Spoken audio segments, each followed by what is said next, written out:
اسلام کے خلاف شکوک و شبہات حقائق کے آئینے میں۔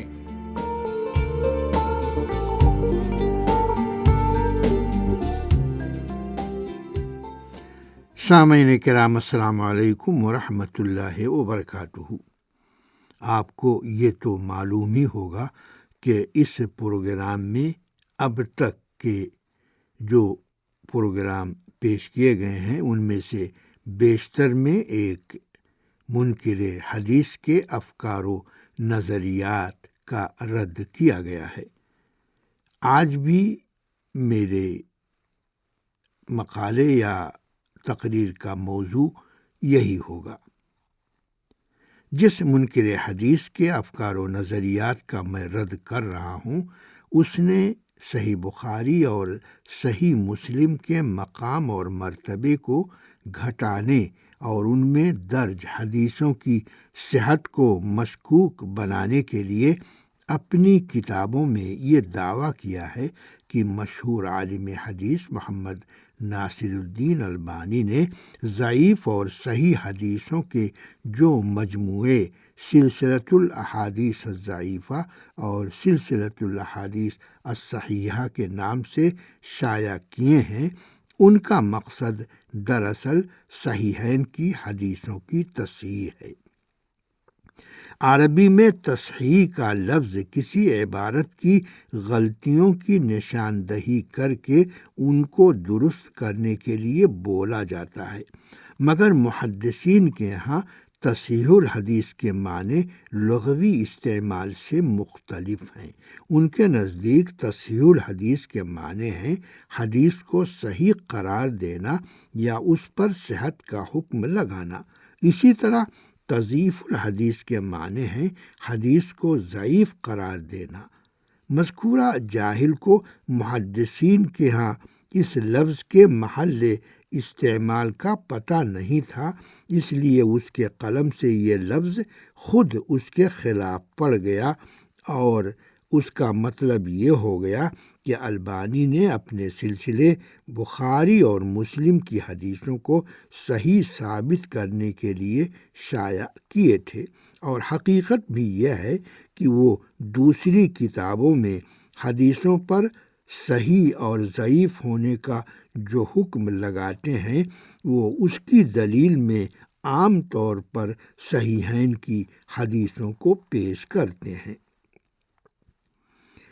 مزید عرض ہے کہ شیخ البانی رحمہ اللہ نے صحیح اور ضعیف حدیثوں کے جو سلسلے نکالے ہیں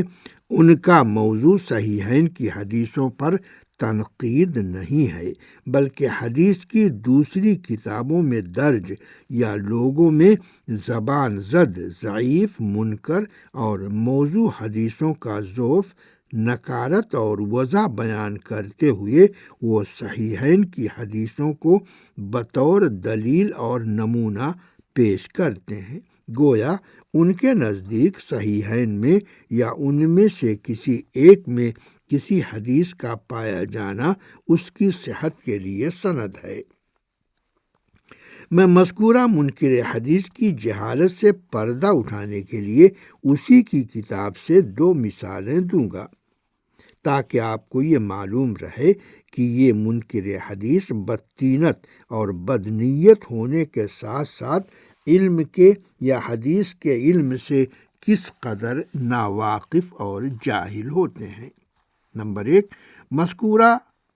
منکر حدیث نے عذاب قبر سے متعلق 2 حدیثیں سلسلۃ الاحادیث الضعیفہ سے نقل کی ہیں، جن میں سے ایک کی عبارت ہے ادفنوا موتاکم وسط قوم صالحین فإن المیت یتعزی بجار السوء کما یتعزی الحی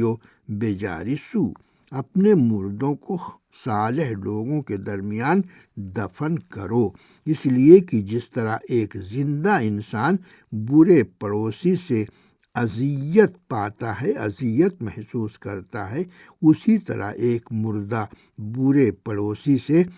اذیت محسوس کرتا ہے۔ اس کے بعد اس نے اسی حدیث پر البانی کا یہ قول نقل کیا ہے کہ یہ موضوع ہے۔ نمبر 563۔ دوسری روایت کی عبارت ہے من جلس علی قبر یبول علیہ او یتغوط فکأنما جلس علی جمرہ، جو کسی قبر پر پیشاب کرنے یا پاخانہ کرنے کے لیے بیٹھے تو گویا وہ کسی انگارے پر بیٹھا ہے۔ نمبر 966، البانی نے اس کو منکر قرار دیا ہے۔ ان دونوں میں سے ایک کے موضوع اور دوسرے کے منکر ہونے پر حکم لگانے کے بعد البانی نے اسی موضوع سے متعلق صحیح مسلم سے ایک حدیث نقل کی ہے جس کی عبارت ہے لِأَن يَجْلِسَ أَحَدُكُمْ عَلَى جَمْرَةٍ فَتَحْرُقُ ثِيَابُهُ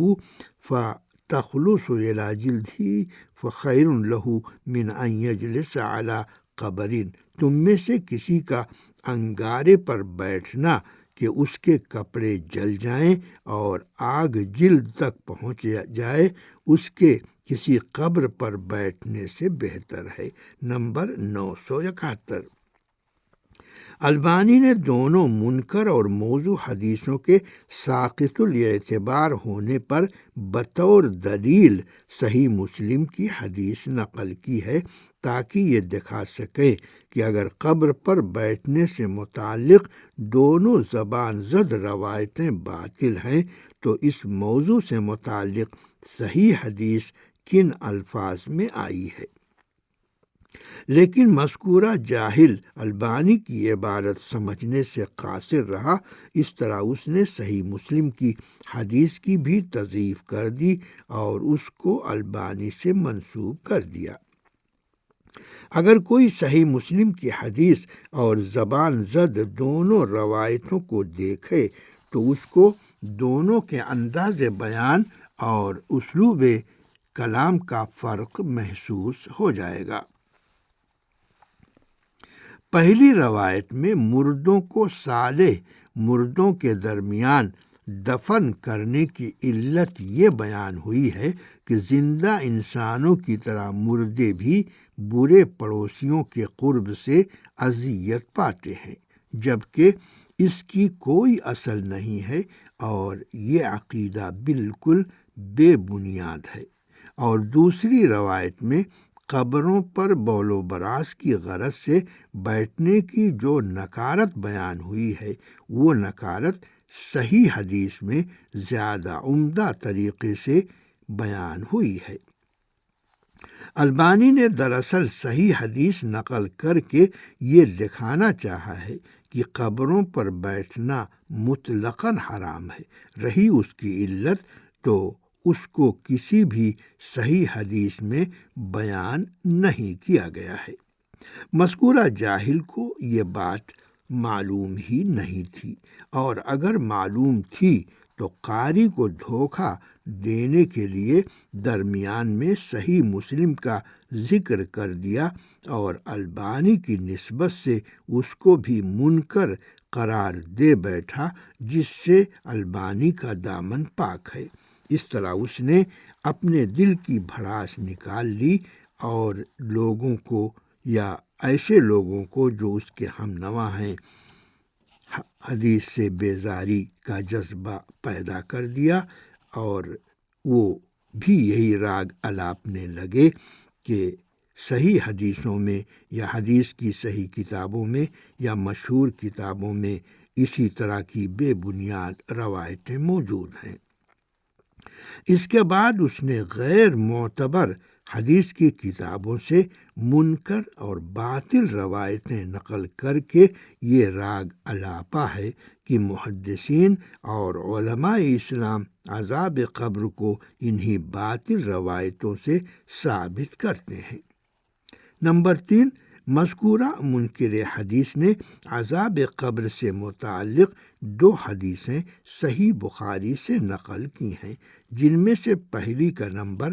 209 ہے جبکہ صحیح نمبر 216 ہے، یعنی اس نے جو نمبر لکھا ہے وہ 209 ہے جبکہ مطبوعہ صحیح بخاری میں یہ نمبر 216 ہے۔ اس حدیث کی سند میں ایک راوی عثمان بن محمد بن ابراہیم بن عثمان ہے، اور اس کی کنیت ابو الحسن ہے۔ حافظ ابن حجر نے ان کے بارے میں لکھا ہے کہ ثقہ اور حافظ تھے، مگر ان کی روایتوں میں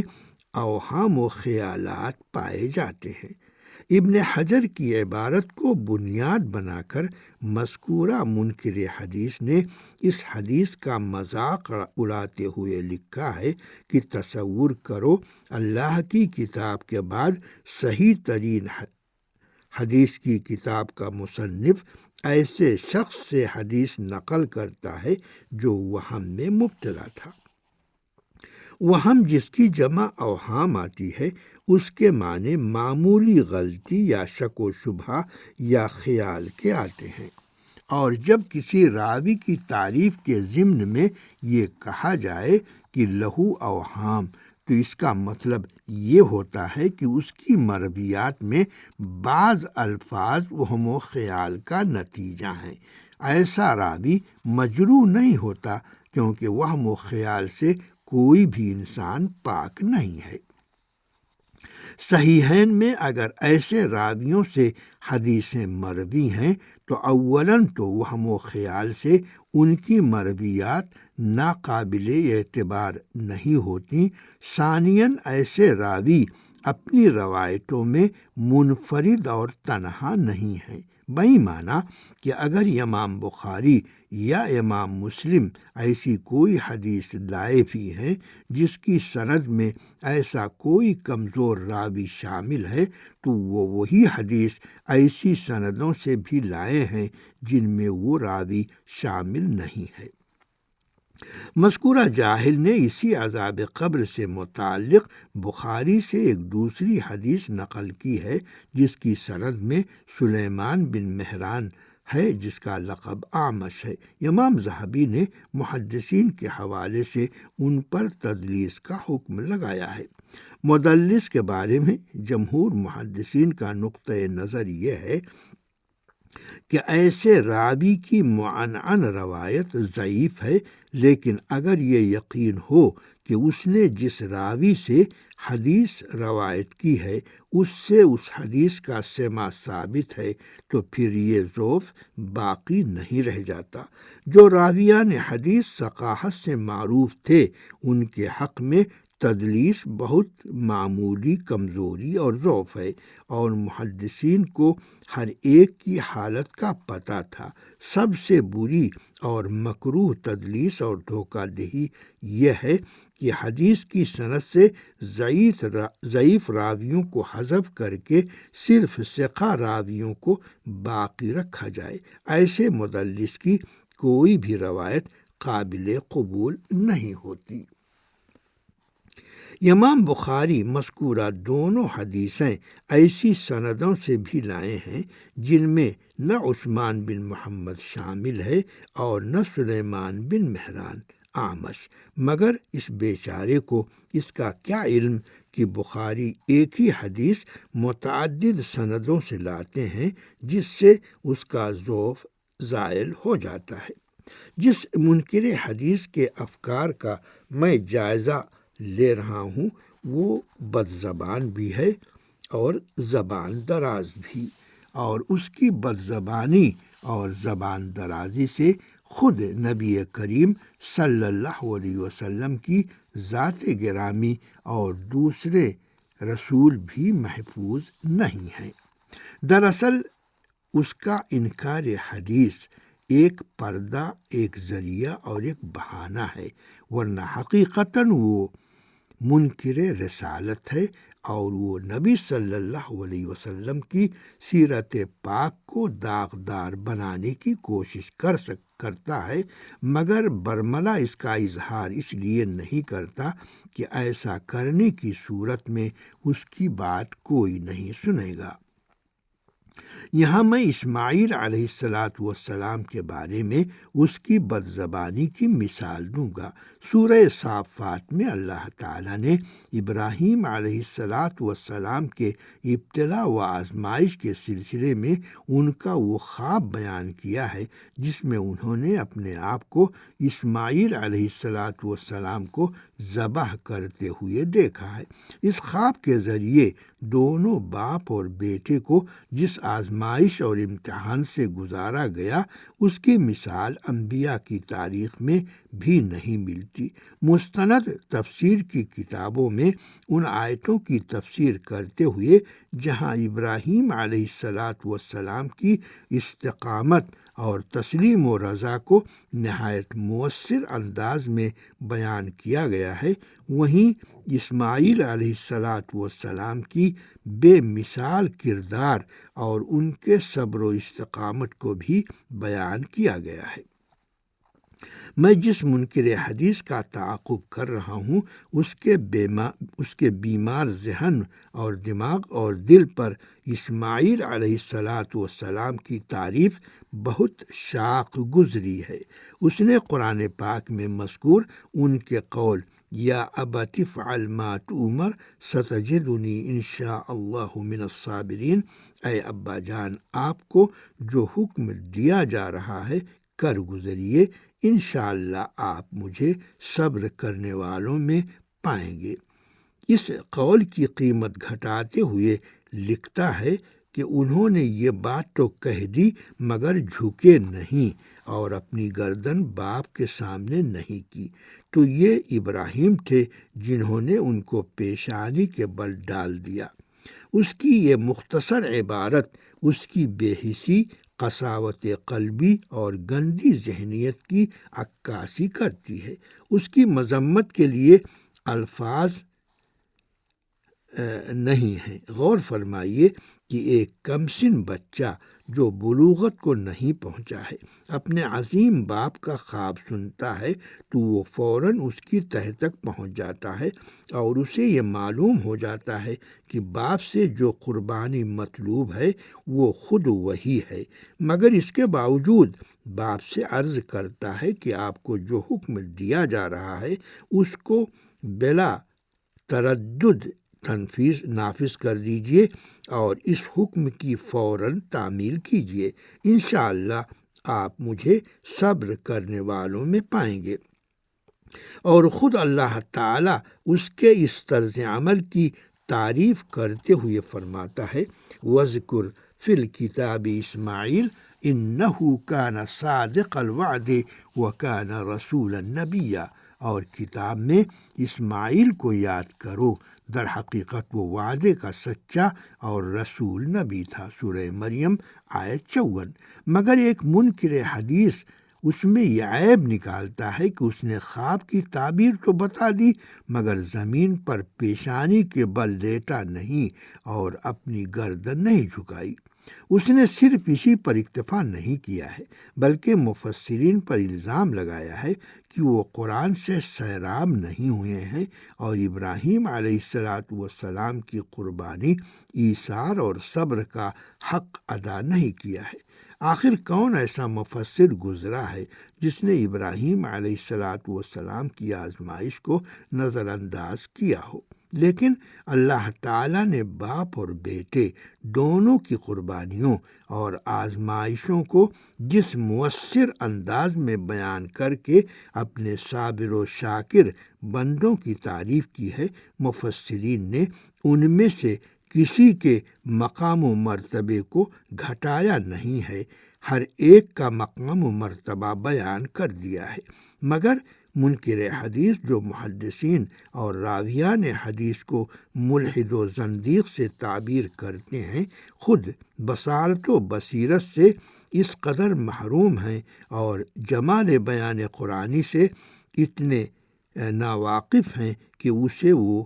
تعریف بھی نظر نہیں آئی جو اللہ تعالیٰ نے خود اپنے نبی و رسول اسماعیل علیہ السلام کی ہے۔ اس واقعے سے آپ یہ اندازہ لگا سکتے ہیں کہ منکرین حدیث کس گندی ذہنیت کے لوگ ہیں۔ ایسی صورت میں ان کی زبان و قلم سے محدثین کی مذمت کچھ عیب نہیں ہے۔ دراصل یہ جیسا کہ میں نے عرض کیا خود رسالت کے منکر ہیں اور نبی اکرم صلی اللہ علیہ وسلم اور دوسرے رسولوں کو عام انسانوں کی طرح سمجھتے ہیں۔ اسی وجہ سے وہ حدیث کو بھی مورد الزام قرار دیتے ہیں اور ان کا انکار کرتے ہیں، لیکن براہ راست نہیں، بالواسطہ۔ سامعین، انہی کلمات کے ساتھ میری آج کی یہ گفتگو اپنے اختتام کو پہنچی، تو آئندہ ہفتے تک کے لیے سعید عابدی کو یہ اجازت دیجیے۔ والسلام علیکم ورحمۃ اللہ وبرکاتہ۔